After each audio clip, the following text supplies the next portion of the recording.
20 years na po ito.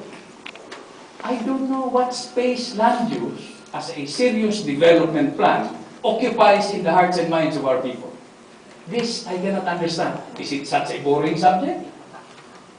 Will it not get you into the headlines? Are we serious about looking beyond our temporary and vicious cycle of elections every 3 years and every 6 years? So, ladies and gentlemen, let me start, finally. I hope I do not burden you with all those repertory statements. It is really more fun in the Philippines. But with apologies to another cousin of mine, Secretary Jimenez, who occasionally disowns me because of my propensity for interesting unconstitutional hobbies. That can also be an understatement. For we do not just live in a bayang magiliw of dagat at bundok, simoy at langit ng bughaw. The Philippines is also a country of many challenges. Faced by a people with fire in their hearts, alab ng puso. We are not just a land of green mountains and beautiful beaches.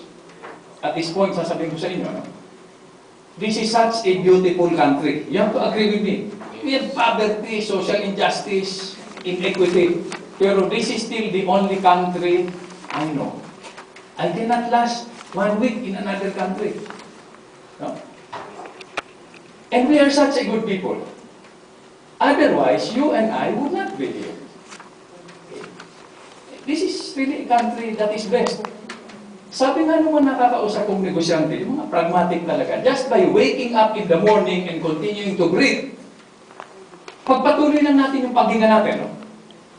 Our economy is growing from 4 to 6%. Can you find any country in this world that is that lucky or that blessed?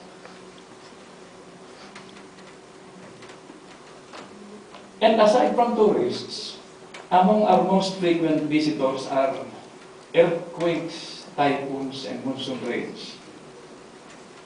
Our country is situated along the Pacific Ring of Fire, meaning that earthquakes and volcanic eruptions occur frequently here. Which is again the point of land use. As a constitutional principle, the right to life is paramount. Pag pinag-usapan na isang buhay ng isang Pilipino, tabi na muna yung freedom of the press, freedom of speech, freedom of expression. Because one life is on the line. How much more if communities are on the line? Land use will get our people, lives and property, out of harm's way. As a constitutional principle. According to PBOX, 20 earthquakes daily. 200 fell. Yung nararamdaman natin every year. 100 major earthquakes in the last 400 years. Yung massive destruction, that's consequential. PBOX identifies 5 active fault times. I will skip this. Pero formidable as these challenges are, ladies and gentlemen, my friends, the government is gradually improving its response mechanism to natural disasters. The NDRRC, MC, is working to reduce the number of calamity victims by providing prior information and emergency assistance when disasters strike. Pero these are not enough. Such challenges can only underscore the need to draw up a comprehensive land use policy that will put in context our national development plans and regulate the indiscriminate growth of residential, commercial, industrial sprawls that threaten our environment, as well as our very existence. Natural disasters have been aggravated by short-sighted human decisions and activities, and we have abused the land handed down to us by our forebears, which, to paraphrase the words of Indian Chief Shatter, we have merely borrowed from our children. Without a land use policy, a national land use policy, human settlements sprout in places when they should not. And forest reserves and watershed areas are transformed into profit-making ventures that benefit only a few.